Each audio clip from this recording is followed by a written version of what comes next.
هي فترة حساسة محمد، ومشاعر كتيرة حواليه.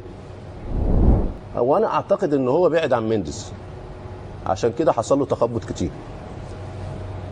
بعد عن مينديز حصل له تخبط كتير. انا على المستوى العربي كانسان مصري وعربي مبسوط بالصفقة، يعتبر صفقة القرن للنادي النصر وللكرة السعودية عموما، صفقة القرن. هيحولهم لحاجة تانية. انما على الناحية التانية كمحب لرونالدو هو أخطأ بالبلبلة في فترة أخيرة ولا بالانتقال للدوري السعودي؟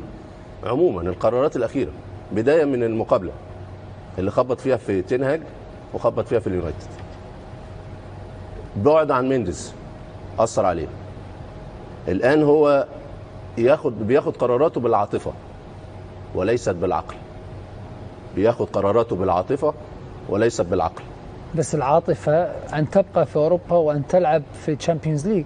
لا المنطق أن قرار العقل هو قرار اختيار نصر السعودي. العقل والعاطفة تقول يفضل في أوروبا.